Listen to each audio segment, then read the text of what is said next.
Hello friends, welcome back to my YouTube channel the speaking stars. मैं हूं आपकी astro friend Shivani. आशा करती हूं आप जहां भी हैं मस्त हैं, स्वस्थ हैं।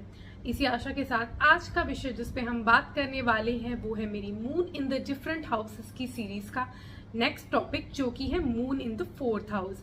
जब चंद्र आपके चौथे भाव में होता है, जो कि ओरिजिनली कालपुरुष में उसी का हाउस है, तब क्या प्रभाव पड़ता है आपके ऊपर और उसकी जो दृष्टि संबंध है उसका प्रभाव कैसा होता है, इस वीडियो में हम ये जानने वाले हैं। इससे पहले मैंने 1 to 3 हाउसेस में मून का फैक्ट बताया था, नहीं देखा है तो आप नीचे दिए गए डिस्क्रिप्शन बॉक्स में देख सकते हैं। उसी को आगे बढ़ा दो, आज हम moon in the 4th house के बारे में, जब मून आपके लगन चार्ट के 4th हाउस में होता है, उस पर बात कर रहे हैं।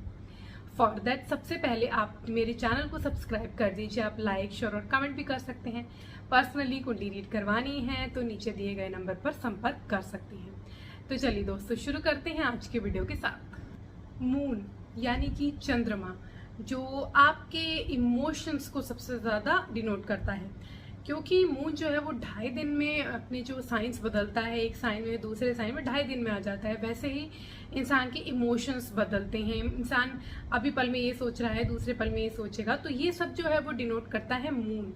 मून जो है वो आपकी कितनी आप फेमस हो गए लाइफ में, ये भी डिनोट करता है। आपके मदर के साथ रिलेशन डिनोट करता है। आपकी थिंकिंग किस तरीके से है, कभी कोई सिचुएशन अराइज हो तो आप चीज़ों को किस तरीके से लेंगे, यानी इमोशनली आप कैसे बिहेव करेंगे। आपका बिहेवियरल पैटर्न, चाहे वो आपकी मैरिड लाइफ में हो, चाहे जनरली इन लाइफ हो, कहीं ना कहीं मून जो है वो हर एरिया को टच करता है। क्योंकि योर इमोशंस जो है वो कहीं ना कहीं आपके वर्क हो, चाहे आपका रिलेशन हो, कहीं ना कहीं आपको हिट कर ही जाते हैं। तो मून जो है वो आपके बेसिकली आपके माइंड में क्या चल रहा है, आप कैसा सोचते हैं, ये सब डिनोट करता है। तो ऐसा मून जो है वो 4th हाउस, जो कि हाउस होता है कन्वीनियंसेस का, जो भी व्हीकल्स होते हैं और प्रॉपर्टी, इन सब का 4th हाउस होता है। आपके मदर के साथ आपके रिलेशन का, आपके मदर का होता है, हार्ट का होता है, आपकी जो हैप्पीनेस होती है उसका होता है, आपकी जो बेसिक सबसे जो इनिशियल जो आपकी एजुकेशन होती है, जब आप बिल्कुल नर्सरी केजी ये सब में स्टडीज़ कर रहे होते हैं, तो वो जो नॉलेज होती है, वो स्टडीज़ जो होती है 4th हाउस डिनोट करता है। तो कहीं ना कहीं आपका 4th हाउस जो है वो आपकी हैप्पीनेस, आपकी आपका होम एनवायरनमेंट डिनोट करता है।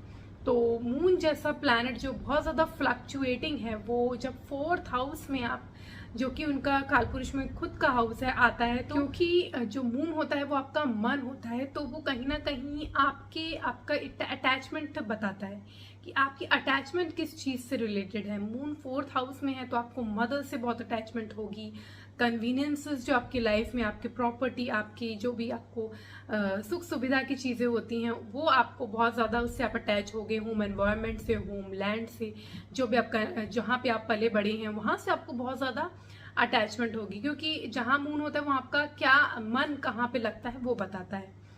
यहाँ पे आपकी मदर के साथ जो रिलेशन है, आप जब ग्रो अप कर रहे होते हैं तो आपकी मदर के साथ अगर आप मून यहाँ अच्छी डिग्निटी में है तो बहुत अच्छा रहता है। मदर बहुत नर्चरिंग होती है, हाउस वाइफ्स होती हैं जनरली बहुत नर्चरिंग, केयरिंग, लविंग होती हैं।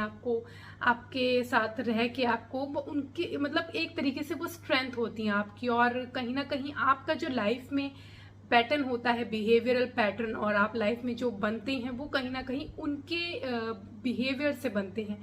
अगर यहाँ पे आपकी मून की डिग्निटी अच्छी नहीं है तो यहाँ पे क्या होता है कि आपकी मदर के साथ डिस्टेंस रिलेशन हो जाते हैं, डिस्टेंट। आपके यहाँ मान लीजिए अगर सैटर्न है, राहु है, तो आपका जो है वो आपका उनके साथ बहुत ज़्यादा मन नहीं मिलता।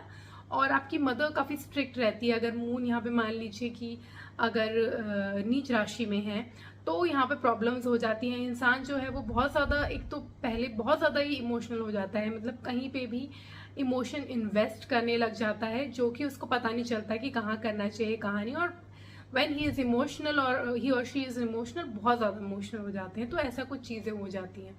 तो यहाँ अगर मून की डिग्निटी अच्छी नहीं है तो आपको आपकी मदर के साथ वो डिस्टेंस क्रिएट करेंगे, लेकिन वो भी एक तरीके से आपको कहीं ना कहीं गाइडेंस प्रोवाइड करता है। अगर आपकी मदर स्ट्रिक्ट है तो आप उनके अगेंस्ट जाके, मतलब आप सोचेंगे कि आप अपनी मदर को कुछ करके दिखाएं, वैसा आपका बिहेवियर होगा।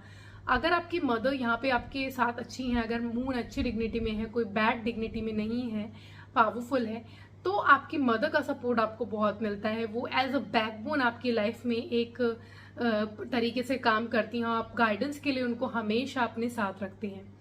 यहाँ पे मून क्योंकि 4th हाउस में है तो अपने ही, क्योंकि 4th हाउस जो ओरिजिनली जो होता है वो कैंसर का होता है, कर्क राशि होती है वहाँ काल पुरुष में, तो वहाँ पे मून, वहाँ का लॉर्ड मून होता है, तो अपने ही वाटर साइन में आ जाने की वजह से इंसान बहुत ज़्यादा इमोशनल होता है। तो अपनी इनिशियल लाइफ में स्पेशली ड्यूरिंग 20s तो इंसान को बहुत ज़्यादा हार्ट ब्रेक देखने को मिलते हैं पर्सनल लाइफ में, क्योंकि ऐसा इंसान बहुत इमोशनल होता है और अब बहुत गिविंग नेचर का होता है और बहुत जल्दी अटैच हो जाता है। लेकिन आजकल के सिनेरियो में लोग जो है बहुत ज़्यादा इमोशनली अटैच पीपल को टेक इट फॉर ग्रांटेड ले लेते हैं, और इसकी वजह से क्या होता है कि रीजंस होते हैं कि आपके हार्ट ब्रेक्स हो जाते हैं, आप चीज़ों से उभर नहीं पाते जल्दी। तो आप देखेंगे कि 20s में आपको ये सब थोड़ी प्रॉब्लम आपको फेस करने को मिलती है। आपको वैसे पार्टनर ऐसा चाहिए होता है जो सिक्योर्ड हो, जो सेल्फ ड्रिवन हो और जो खुद का कोई काम करता हो, तो ऐसी आपकी नेचर होती है। लेकिन आपको जब आप इतनी गिविंग होते हैं नेचर में, आपको रिटर्न में कुछ नहीं मिलता तो आप सैड हो जाते हैं। तो इमोशनल नेचर आपकी बहुत ज़्यादा होती है, आपकी इनिशियल ईयर्स में आपको सीखने को मिलता है। लर्निंग के साथ जब आप 30s में होते हैं, आप ग्रो करते हैं, आपका मून जो है वो थोड़ा मैच्योर, आपको समझ आती है चीज़ों की, तब आपका धीरे धीरे ये चीज़ें जो हैं वो ईजी हो जाती हैं आपकी लाइफ में। आप जनरली आप ऐसे लोग होते हैं जो अपना काम करने के लिए ज़्यादातर प्रेफर करते हैं, आपको बहुत ज़्यादा प्रेशर वाला जॉब नहीं पसंद, यहाँ पे 9 to 5 जॉब करना हो और बहुत ज़्यादा लोगों से डील करना हो, प्रेशर आपको आ रहा हो कि टाइम प्रेशर या गोल प्रेशर, ये सब चीज़ें आप बहुत ज़्यादा मतलब नहीं ले सकते हैं, और आपको पसंद होता है कि आप ऐसा कोई काम करें जहां आपके खुद की विल से आप काम करें, प्रेशर ना हो और प्रॉब्लम्स कम से कम आए। तो यहाँ पे मतलब ऐसा इंसान जो होता है जनरली वर्क फ्रॉम होम करता है या फिर कोई ऐसा काम करता है जैसे इंटीरियर डेकोरेटर हो सकता है यहाँ पे, और मतलब होम रिलेटेड चीज़ें या कोई बिजनेस करने का सोचते हैं जो कि इनको ईजी रहे। लेकिन क्योंकि मून यहाँ पे एस्पेक्ट कर रहा है आपके 10th हाउस को, which is of your profession, which is of your work, लेकिन वर्क में आपको प्रॉब्लम तब आती है जब यहाँ पे मून है और मार्स, सन, सैटर्न, राहु जैसा प्लैनेट जो है वो आपके 10th हाउस में आएगा, तो दोनों की एनर्जी जो है वो मिलती है, तो आपकी रिफ्ट क्रिएट होती है। एक तरफ सैटर्न जो है आपको कर्म की तरफ ले जाता है, एक तरफ मून होता है वो आपको आपका मन जो चाहता है वो करने को बोलता है। तो एक तरीके से आपके बीच आपके जो दो प्लैनेट्स हैं उनके बीच में प्रॉब्लम रिफ्ट से क्रिएट होने लगती है, जो कि आपकी बिहेवियरल पैटर्न में दिखती है। आपको प्रेशर ज़्यादा महसूस होता है आपकी लाइफ, जैसे मैंने बताया कि आपको हार्ट ब्रेक शुरू में होते हैं, वैसे ही आपको प्रोफेशनल लाइफ में भी चीज़ें जो हैं वो सीख सीख के ही आगे बढ़ते हो। जब आपके 10th हाउस में स्पेशली कोई ऐसा प्लैनेट हो, 10th हाउस में जो प्लैनेट अगर ऐसा होता है वो आपको 100% आपको एक पावर देता है to work for your goal. लेकिन क्योंकि मून आपके 4th हाउस में है तो वो आपको इमोशनली जुड़ा के रखा है उसने घर से आपके, और आप बहुत ज़्यादा इमोशनल होते हैं, डीपली कनेक्टेड होते हैं। वाटर साइन क्योंकि ओरिजिनली 4th में है तो आप बहुत ज़्यादा ऐसी इंसान होते हैं जो कोई भी छोटी सी बात हो तो आप बहुत ज़्यादा मतलब हर्ट हो जाते हैं। तो ये चीज़ें आपको ज़्यादा अफेक्ट करती हैं, इसलिए आपके लिए प्रेफरेबल होगा कि आप अपने जो वर्क है उसको अपने खुद का कोई काम करें, और अगर कोई आपको जॉब करनी ही है तो वहाँ पे भी बहुत ज़्यादा प्रेशर वाली जॉब में स्पेसिफिकली ना जाएं। अगर मून यहाँ पे कोई ऐसे अर्थ साइन में है जैसे कि यहाँ पे टॉरस में है, कैप्रिकॉर्न में है, वर्गो में है, तो थोड़ा सा बैलेंस रहता है, क्योंकि इंसान को धरती से जोड़ के कनेक्टेड रखता है और इंसान बहुत ज़्यादा अनबैलेंस्ड महसूस नहीं करता, इमोशनली फ्लक्चुएटिंग महसूस कम करता है, तो वहाँ इसके लिए हेल्पफुल हो जाता है। अदरवाइज अगर मून अपने कोई वाटर साइन में है या फायर साइन में है तो भी प्रॉब्लम क्रिएट करता है, जल्दी जल्दी रिएक्ट करता है, इमोशंस जो है वो जल्दी निकालता है। और नीच की राशि स्कॉर्पियो में है तो बहुत ही इमोशनल हो जाता है एक्सट्रीमली, और वो उनको स्ट्रेस भी क्रिएट कर देता है। तो ये चीज़ें जो है वो आपको फेस करने को मिलती हैं। यहाँ आपको बहुत ज़्यादा कूल रहना चाहिए। मून अगर यहाँ पे अपनी खुद की राशि में है या अपने अच्छे कोई प्लैनेट, जैसे मैंने बताया राशि में है या टॉरस में है, तो आपको आप देखेंगे आपके मदर के साथ आपके रिलेशन बहुत अच्छे होते हैं, होम एनवायरनमेंट बहुत प्लेजेंट होता है। आप जब भी घर में अपने आते हैं तो आपको बहुत बहुत ही अच्छा महसूस होता है, बहुत ईज महसूस होता है, आपको मन करता है कि अपने घर में मतलब कनेक्शन महसूस होता है आपको।